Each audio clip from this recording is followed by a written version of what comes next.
and plenty of reasons to look forward to next season, just as we've enjoyed this, and we expect a similar front-running battle to what we've had in 2021. Let's hope. Yeah, you certainly hope for it, and with Toprak and Jonathan Rea, you'd expect both of them to be very strong all the way through next season. Ducati's going to be interesting. You put Alvaro Bautista back on that bike, you expect to see him very strong.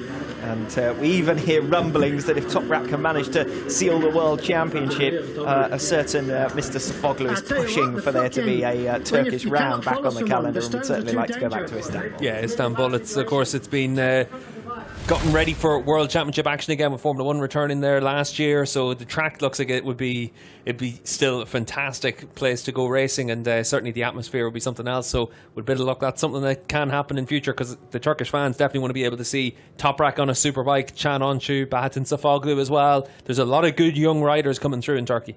Alex Lowe's back on track this weekend. Now, he's had a few aborted attempts to return from injury. He has been struggling with injury niggles throughout this 2021 campaign. Had a pre-season crash all the way back in February that sort of knocked him early on, but mainly the big incident in Barcelona. That seems like a very least on this.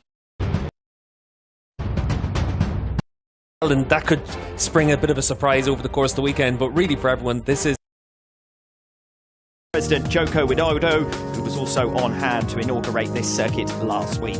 The Asia Talent Cup was the first campaign, but Steve, today's sessions in themselves will also be fascinating. A totally new track for everyone, a blank slate, no data to call upon. Friday then becomes even more important than usual for riders and teams. Yeah, nobody knows what to expect over the course of this weekend. There could be some torrential rain has been in the area in recent weeks as well, and that could spring a bit of a surprise over the course of the weekend. But really for everyone, this is a step into the unknown. This is where you'll spend this. Looks like it's going to whether you're looking at style. Yeah, I think especially for factor over the course of this weekend. Is he going to change his riding and his race style? I don't think so. That's not how Toprak is. But we could easily have an incident between those two riders, because we've seen so much close action between them all the way through this season. Would he change his approach if he only needed a 10th position in the last race of the season? I think if it comes down to Sunday, he can change his approach, but it's going to be tough for Toprak to do that. He's very adamant. He wants to stick to his guns and win the championship the way that he's been riding all the way through this season, and I think it's going to be interesting to see how he approaches it, especially on Sunday. To be perfectly honest, if we do get into a situation of Toprak Razgatlioglu racing for race victories throughout this weekend, we wouldn't be surprised, and it would certainly not be something that would go against the grain, as it were. He's never pulled his punches throughout his World SBK career, and certainly not this season. Yeah, and it's one of those situations where for Toprak, he knows how he's managed to get into this position, and he knows that on his days pretty much unbeatable, and I think he wants to make sure that this weekend he lays down a marker and shows that that's exactly what he's going to expect all the way through.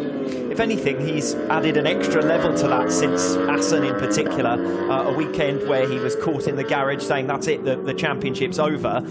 It was almost as if at that moment he said, well, from here on in, nothing to lose, because the championship in his mind, well, okay, in the heat of the moment, looked like it was slipping away from him. Jonathan Rea, 3 wins in a row. Toprak, a massive margin of points to recover. Twice he's managed to recover points and get back into the lead of this World Championship, and it's a lead that at the moment he doesn't look like surrendering. Yeah, I think it's one of those situations where Toprak will look at the points that have gone amiss for him from a bit of bad luck. Jonathan Rea will look at the points that have gone away from him, and more often than not for Jonathan, it's been because of his own mistakes. He's had to ride on the limit, and we saw in places like Most and Donington Park and Portimao, he got caught out by that, and those 30 points added up very quickly for him, and over the course of the year, the two riders have been very evenly matched. But you'd have to say, on the balance of how the season's gone, Toprak very much deserves to go into the championship decider with a pretty sizable advantage. Those two retirements in Portimao in particular, very, very costly, both from front-running positions, of course. Earlier in the season, we mentioned Donington Park Race 2, Race 1 in Most, all of those costly in terms of points. Ironically, this has been the one season where Jonathan Rea's typical strategy of just banking podiums would have left him there or thereabouts coming into this final round with Toprak Razgatlioglu. Precisely this season that Rea's mistakes have crept in for the first time in a long time. Yeah, but the same